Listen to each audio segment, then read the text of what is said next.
a décidément des habitudes qui sont bonnes à prendre, comme celle d'accueillir le soleil lors des épreuves de la Belgian ASAF Karting Series. Cette fois, c'est le circuit de Spa-Francorchamps qui était le théâtre de la deuxième épreuve de cette compétition sur un circuit recouvert désormais d'un tout nouvel asphalte. Les pilotes avaient répondu présent au rendez-vous puisqu'ils étaient 133 pour cette épreuve.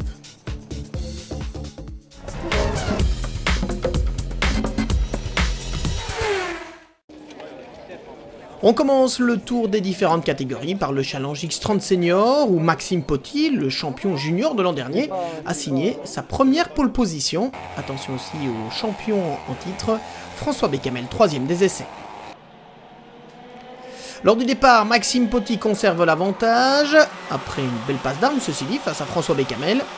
Victor Compère occupant la 3e position.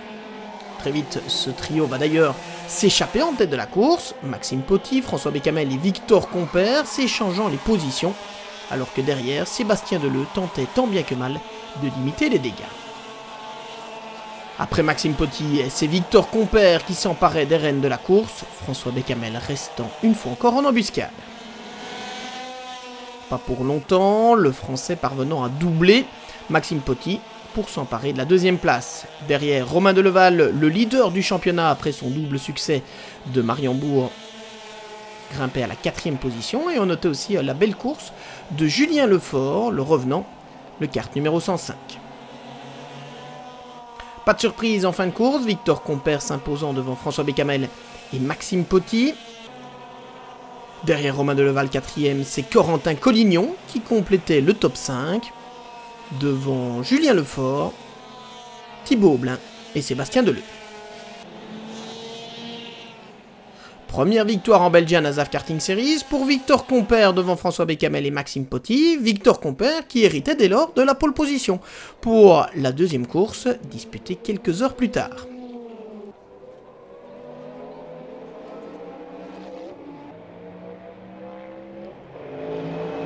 Deuxième départ, devant un public venu en nombre, et Victor Compère parvenait à conserver l'avantage, Maxime Potty s'infiltrant à la corde pour prendre la 2e position. Mais très vite, le champion junior 2013 prenait les commandes de la course, emmenant derrière lui Victor Compère, Romain Deleval qui s'était intercalé à la 3e place, et François Bécamel retombé 4e. On allait dès lors assister à un duel entre Maxime Potty et Victor Compère, les deux pilotes s'échappant devant François Bécamel, revenu à la 3e position, et Romain Deleval.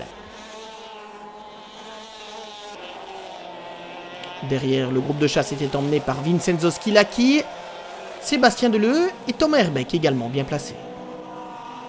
Maxime Potty ou Victor Compère, à quelques minutes du drapeau damier, le point d'interrogation restait de mise dans ce Challenge X30 Senior. Derrière par contre, pas de suspense, François Bécamel prenant la 3e place devant Romain Deleval, alors que Julien Lefort, pour un retour, parvenait à s'intercaler à la 5e position devant Thomas Herbeck. Et pour la victoire, eh bien on y revient, Maxime Potty et Victor Compère s'expliquaient jusqu'au tout dernier mètre, et c'est finalement Maxime Potty, grâce à une belle manœuvre dans la dernière chicane, qui parvenait de justesse à s'emparer de cette 2e victoire de la journée. Le grand vainqueur du jour, c'était bien le Français Victor Compère.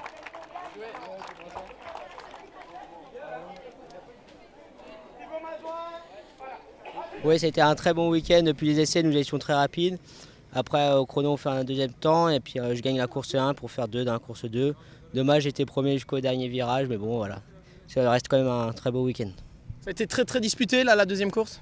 Oui, en fait, je suis resté derrière Max Potty toute la course, vu que j'ai vu que derrière, on avait fait un espace pour ne pas se bagarrer, pour garder notre espace jusqu'à la fin. Puis à la fin de course, j'ai essayé de le doubler, c'est passé. Puis bon, après, dans le dernier virage, il a réussi à repasser. Bon, c'est la course, on fait 2e, mais c'est un très bon week-end.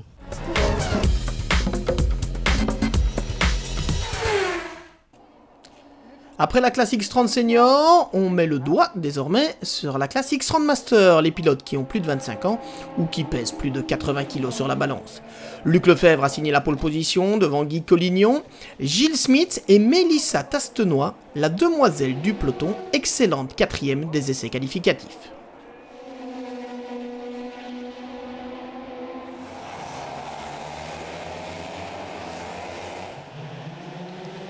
Le premier départ et Luc Lefebvre parvient à conserver l'avantage devant Gilles Smith et Alexandre Blavier, ces deux-là ayant profité de leur place sur la ligne intérieure. Troisième, Alexandre Blavier emmène Guy Collignon, mais aussi Alexandre Lepovic, Olivier Cartel le rallyman et Adrien Devers. Pas de chance par contre pour Mélissa Tastenoy qui voit s'envoler toutes ses ambitions avec cette sortie de route. On revient en tête de la course, Luc Lefebvre emmène Gilles Smith, Guy Collignon, Alexandre Blavier qui a vu revenir dans ses échappements Adrien Devers. Adrien qui confirmera d'ailleurs son statut de révélation du début de saison en s'emparant rapidement de la 4e place. Un autre pilote revient après des essais qualificatifs difficiles, c'est Pierre-Yves Cortals sur le kart numéro 23. L'ex-pilote du WTCC, parvenant même à s'emparer de la 4e position derrière Adrien Devers, avant de passer à l'offensive.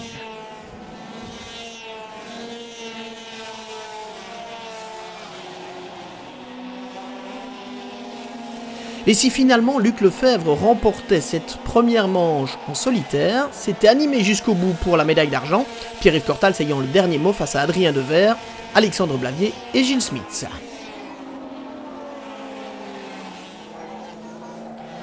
Deuxième course, la grille de départ est bien sûr formée par le résultat de la première. Luc Lefebvre et Pierre-Yves Cortals se retrouvent en première ligne. Adrien Devers et Alexandre Blavier sur la seconde. De nouveau un départ parfait pour Luc Lefebvre, Adrien Devers s'intercalant devant Pierre-Yves Cortals à la 2e position. Pas pour longtemps toutefois, le Liégeois parvenant à reprendre cette 2e place. On note aussi le bon début de course de Gilles Smith et Guy Collignon, eux aussi dans le groupe de tête. Superbe prestation également d'Olivier Cartel, malheureusement ralenti par un accrochage, mais qui s'offrait le meilleur tour en course du week-end, le rallyman qui a impressionné pour ses débuts. Devant Luc Lefebvre menait toujours la danse, Pierre-Yves Cortals, Gilles Smith et Adrien Devers, menant quant à eux la chasse, poursuivi par Guy Collignon. On va le voir, la fin de course sera particulièrement animée. Gilles Smith se marquant finalement les points de la 3e place, c'est aussi d'ailleurs sa position dans le championnat. On note aussi la bonne 2e manche de Grégory Titens et Laurent Ramakers, mais aussi de Mélissa Tastenoy, qui après être partie du fond du peloton, remontait jusqu'à la 7e place. Pour la victoire, tout semblait acquis pour Luc Lefebvre, mais un problème de frein en fin de parcours permettait à Pierre-Yves Cortals de recoller au leader. Guy Collignon pensait quant à lui terminer à la 3e position, mais un incident en toute fin de parcours avec un pilote attardé allait complètement modifier le classement, Pierre-Yves Cortals en profitant pour s'imposer sur le fil face à Luc Lefebvre.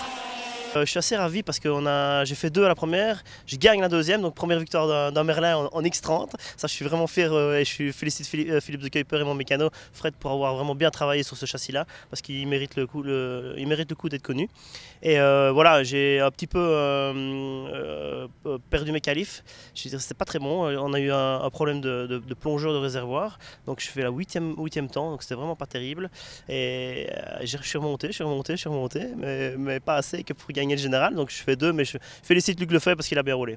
Une victoire sur la première manche, j'aurais voulu faire la même chose sur la 2e, mais j'ai eu des problèmes de frein avant, à 3 tours avant la fin, et là j'ai senti Cortals revenir fort, et puis on est revenu sur un retardataire, et j'ai pas su le passer, lui il a passé plus vite que moi, et puis bon voilà.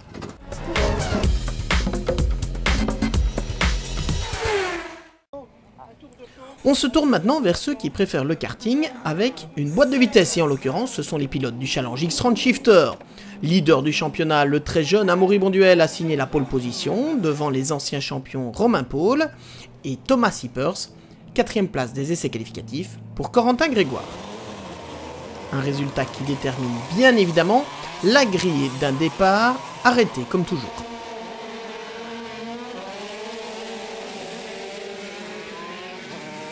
Malgré sa faible expérience, Amaury Bonduel gère parfaitement son envol pour emmener derrière lui Thomas Sippers, Romain Paul, Rémi Tennyson et Frédéric Hopdebeek.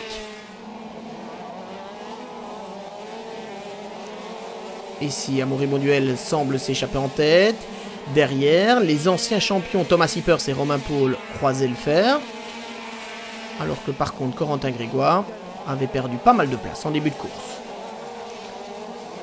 Petite catastrophe également pour Frédéric Hopdebeek qui partait en tête à queue, pendant que Benoît Pécasse, victime d'un bris de moteur lors des essais qualificatifs, entamait sa remontée au cœur du peloton.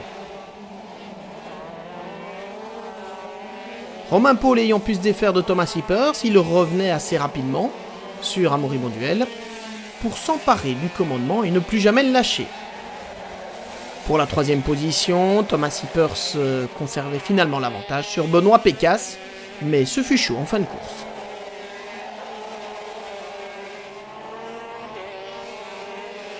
Victoire donc pour Romain Paul face à Amaury Bonduel lors de cette première confrontation. Une belle revanche pour Romain Paul qui avait été 2 fois contraint à l'abandon lors de l'épreuve de Mariembourg.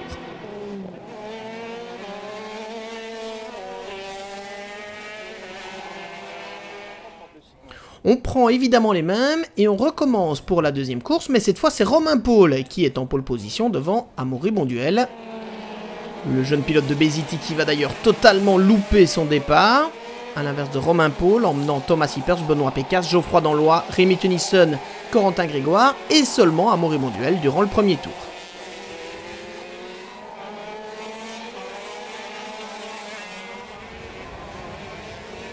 Si on pouvait parler d'une course sans histoire pour Romain Paul, autoritaire leader du premier au dernier mètre, derrière c'était nettement plus animé, Thomas Sippers occupant tout un temps la deuxième position, avant de voir revenir petit à petit Benoît Pécasse, mais surtout Amaury Bonduel, décidément toujours aussi rapide.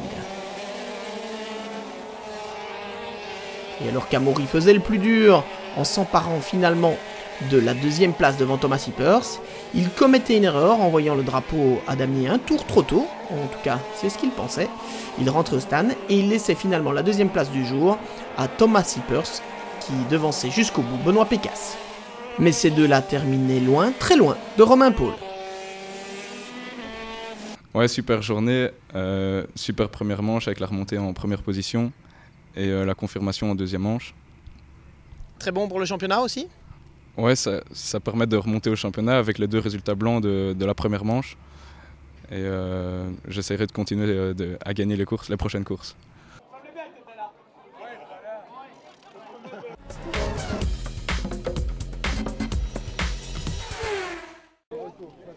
Place aux catégories d'âge désormais, à commencer par le Challenge X30 Junior, qui concerne les pilotes ayant entre 13 et 16 ans.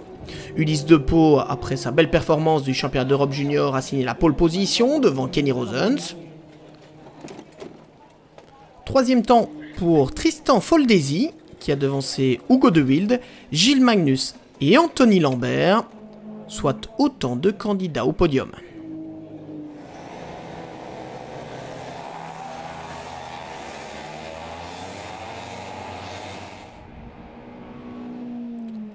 C'est parti pour cette première manche, pour laquelle Ulysse Depot parvenait à garder l'avantage de sa pole position, emmenant Tristan Foldesi et Gilles Magnus dans son sillage.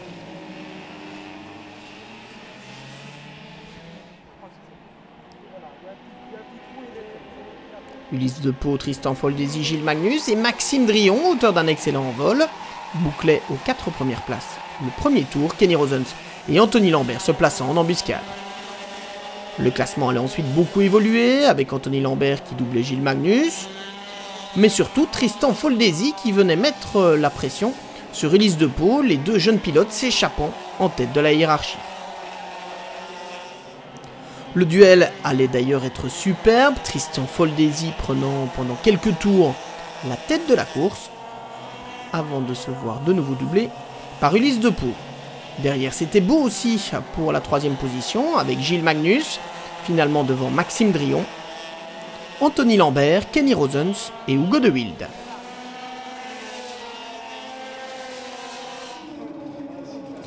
Deuxième manche et un départ parfait de nouveau pour Ulysse de Pau. Premier leader devant Gilles Magnus, Maxime Drion, Tristan Foldesi, Anthony Lambert et le reste de ce très beau peloton de la catégorie X30 Junior. C'était particulièrement animé derrière, Kenny Rosens doublant Tristan Foldesi, ce dont essayait de profiter Hugo de Wilde, mais le Bruxellois était finalement écarté sur la ligne extérieure. Cette deuxième manche n'allait pas manquer de rebondissements. Après Gilles Magnus et Maxime Drion, deuxième et troisième, c'est Tristan Foldesi et Anthony Lambert qui recollaient petit à petit au groupe de tête pour revendiquer eux aussi la victoire dans cette deuxième manche.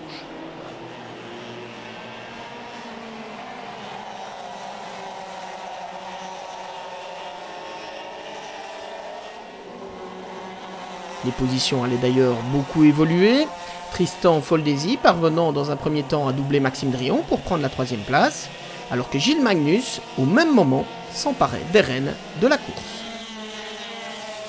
Mais le classement final de cette course un peu folle était loin d'être entériné. Les positions continuaient en effet à s'échanger allègrement, avec dans un premier temps Ulysse de Pau devant Gilles Magnus et Tristan Foldesi.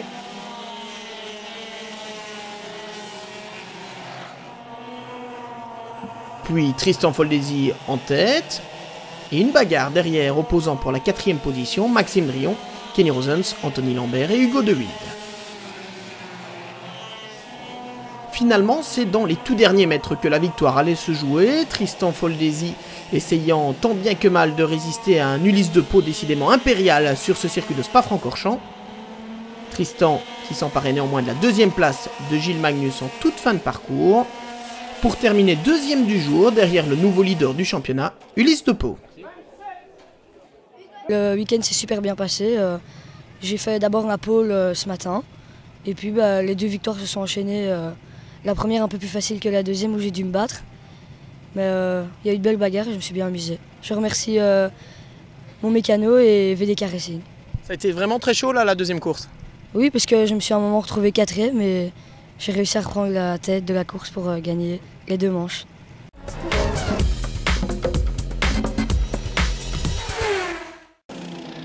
Comme le Challenge X30 Junior, la catégorie des X30 cadets, nouvelle venue cette saison, est particulièrement disputée. D'ailleurs, 4 pilotes se plaçaient en 79 millièmes de seconde lors des essais qualificatifs, et c'est Antoine Poty qui signait la pole position devant Kezia Manguette, Martin Ebet et Léo Bernard.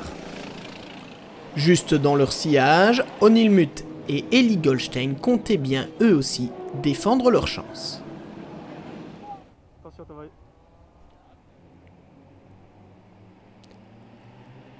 Le départ sans encombre pour Antoine Poty.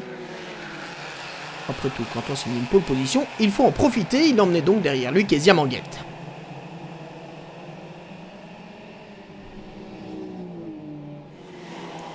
Très vite, c'est O'Neill Muth, parti 5e, qui s'emparait des commandes de la course, emmenant derrière lui Antoine Poty, Kezia Manguette, et Martin Ebet, qui confirmait ainsi sa belle prestation des essais qualificatifs. Un peu en retrait, Léo Bernard occupait la 5e place. O'Neill Muth, Antoine Poty, Kezia Manguette et Martin Ebet, ça allait être le classement final de cette course interrompue au drapeau rouge après un accident impliquant Antonio Iapaulo et Eli Goldstein, heureusement sans mal pour les deux pilotes. La deuxième course avec Antoine Poty sur la première ligne, Martin Ebet sur la seconde, mais bien sûr O'Neill Muth en pole position après sa victoire de la première course.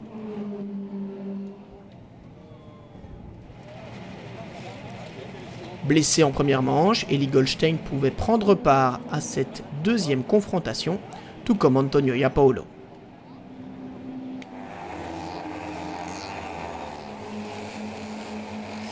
Le départ était donné, et le moins que l'on puisse dire, c'est que là-bas, tout au fond du circuit, il allait se passer bien des choses. Onilmut et Léo Bernard, entre autres, restaient sur le carreau, alors que Kezia Manguette, Louis Cipriani, Hugo Ravet et Tom Potty échappaient par contre au chaos. Hugo Ravet parvenait même à prendre la deuxième position devant Louis Cipriani et Tom Potty, mais loin, très loin derrière un Kezia Manguette, autoritaire leader. Louis Cipriani ne laissait pas passer sa chance, il terminait finalement 4e de cette deuxième course, après s'être fait doubler par Martin Ebet en fin de parcours.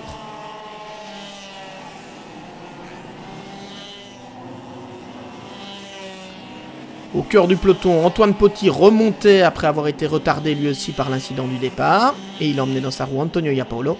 Et Tom Potty, victoire par contre pour Kezia Manguette, vainqueur également au classement du jour. Je remercie mon team RSD. La première course, j'étais 3e, c'était bien. Et la deuxième course, j'étais 1er et je suis parti.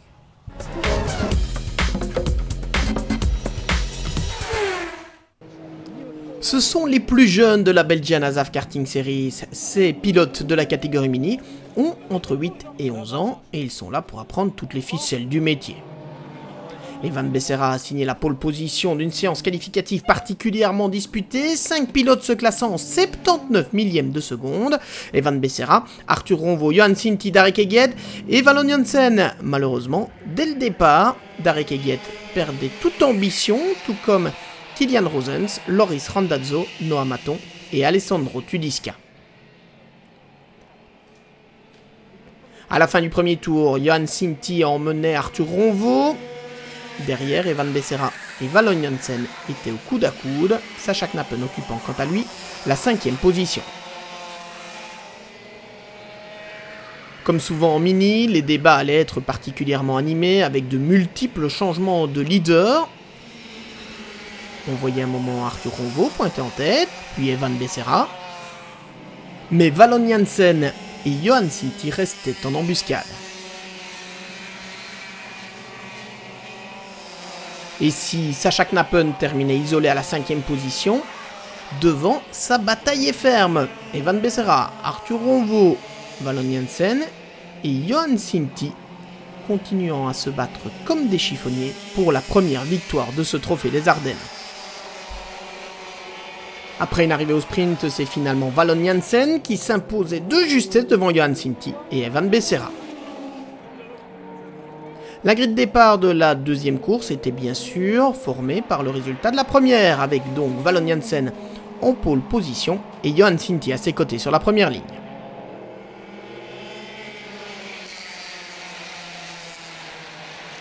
Cette fois, le départ se passait mieux pour tout le monde, et le petit peloton de la catégorie mini restait compact, Valon Janssen emmenant Evan Becerra, Sacha Knappen s'intercalant à la 3e position, Arthur Ronvo 4e et Johan Sinti 5e, c'était le classement après un peu plus d'un tour. Contrairement à la première manche, Sacha Knappen parvenait cette fois à rester dans le groupe de tête, le jeune pilote revendiquant très clairement une place parmi les vainqueurs potentiels, tout comme Evan Becerra, Valon Janssen derrière lui, Johan Sinti ou Arthur Ronvo.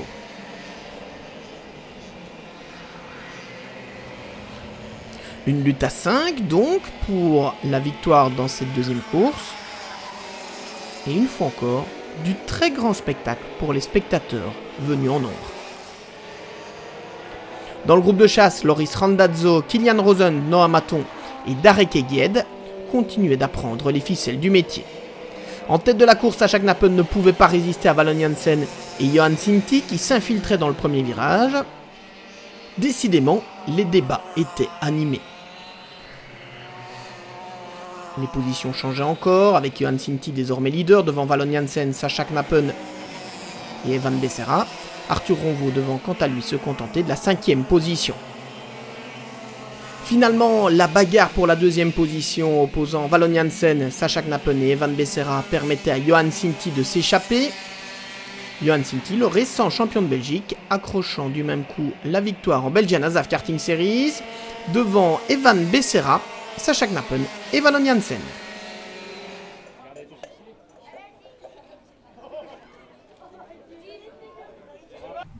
Valon était très rapide, Arthur aussi et Becerra, mais j'ai eu le dernier mot parce que Valon avait un peu du mal et voilà.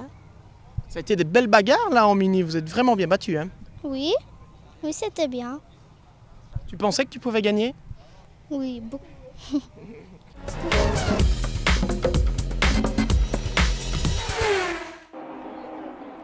Elle n'est peut-être pas la plus fournie, mais la classe KZ-ASAF permet de rouler avec un kart à boîte de vitesse qui n'est pas un X-Round Shifter. Le numéro 14 Sam Claas a signé la pole position, déjà double vainqueur à Mariembourg. Il conserve l'avantage au premier virage devant Bernard Braborets. Il n'y aura guère de suspense durant cette course, Sam Claas dominant de bout en bout.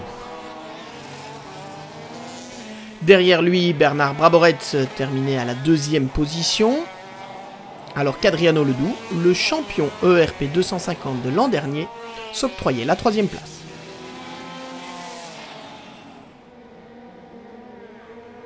Deuxième départ, et même scénario pour Sam Claas. Premier leader, il ne sera plus jamais rejoint.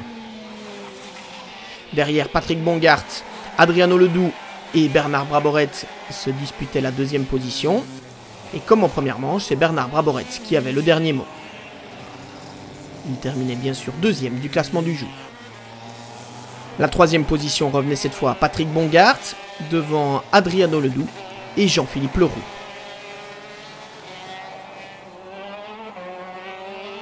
Mais en remportant sa quatrième victoire, Sam Claas reste évidemment le maître incontesté de la catégorie. C'était une course agréable. Dommage toutefois que je n'ai pas assez de concurrence, mais quoi qu'il en soit, c'était un bon entraînement avant de disputer le championnat d'Europe à Genk le mois prochain. C'est important aussi pour le championnat? Oui, évidemment. Nous avons de nouveau gagné, comme à Mariembourg, ce qui nous donne une belle avance, que nous allons évidemment essayer de conserver.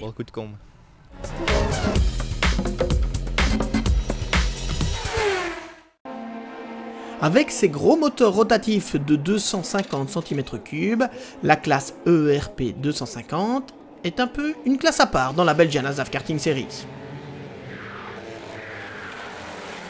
Michael Bouvier, auteur de la pole position, signait également le All Shot et il n'allait jamais être rejoint. Cédric Matelin prenait la quatrième position de cette première course derrière Michel Allot. Steve Clément terminait deuxième en ayant donné tout ce qu'il pouvait, mais sans jamais pouvoir concurrencer Michael Bouvier, décidément le plus rapide ici à Francorchamps. Michael Bouvier qui manquait toutefois l'appel au moment du deuxième départ, le pilote de Falisol ayant été victime d'une crevaison avant même que les feux ne s'éteignent. Michel Allot était alors le premier leader, mais pas pour longtemps. Jean-Pierre Clément venait s'emparer des rênes de la course et s'octroyait rapidement une belle petite avance. Comme en première manche, Michel Allot terminait troisième après avoir devancé Cédric Matelin. Les deux hommes s'étant offert deux bien beaux duels. Pour la victoire, Jean-Pierre Clément pensait tenir le bon bout, mais il voyait revenir peu à peu derrière lui son fils, Steve Clément, bien décidé à ne pas laisser son paternel s'imposer. Et dans cette belle histoire de famille, c'est le fiston qui avait le dernier mot. Une certaine émulation entre père et fils, hein. On se passait technique. Lui, il a plutôt la condition physique que je n'ai peut-être plus tout à fait. Hein. Faut savoir que je roule depuis 79, avec un petit break pour sa naissance. Hein. Et ben voilà, c'était une très belle course. Maintenant, il faut un petit mot à Michael Bouvier, parce qu'il a quand même surclassé le week-end. Et bon, c'est une crevaison qu'il a mis sur le côté. Et donc, bah, la chance était du côté du clan Clément. Et c'est Steve qui l'emporte finalement. Exactement. Donc une victoire à l'arraché, puisque je l'ai eu dans le dernier tour. Et donc j'ai su le rattraper, parce qu'il avait quand même une belle avance. Et donc sur les 2 ou 3 derniers virages, c'était assez serré. Et j'ai bien sûr bien pu le rattraper. Donc non, c'était bien. Pas de rancune? Pas du tout. À la prochaine. À la prochaine.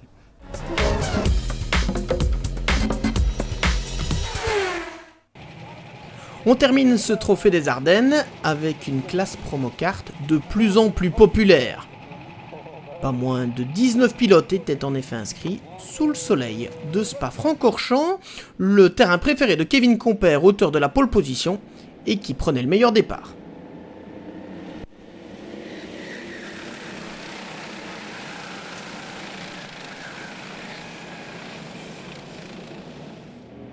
Sur cette aire, Kevin Compère emmenait Frédéric Preux, Julien Duriot et Gauthier de Rennes. C'est Benoît Leys et Patrice Marette qui emmenaient le groupe de chasse.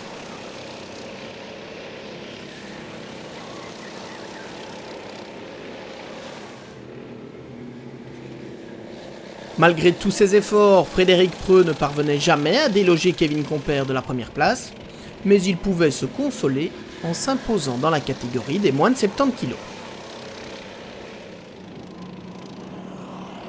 Kevin Compère, ajoutant quant à lui la victoire pour l'honneur au classement général, à son succès en plus de 70.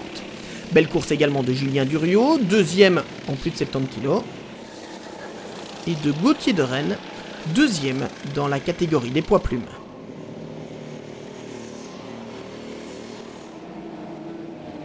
La deuxième course est un scénario qui se répétait pour Kevin Compère, de nouveau auteur du all shot, devant Frédéric Preux, Julien Duriot et Gauthier de Rennes.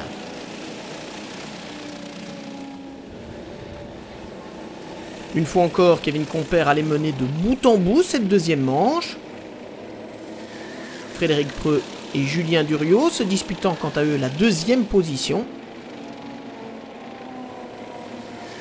On notait également la belle course de Francesco Pulci sur le podium dans la catégorie des plus de 70 kg.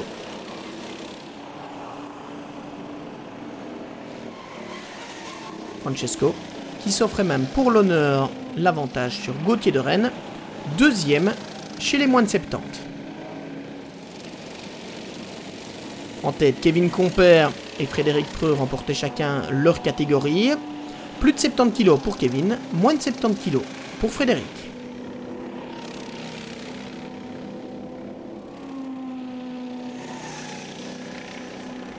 Oui, je me suis super entraîné ici et voilà, sans mon sponsor Balterio, je n'aurais pas pu participer à cette course.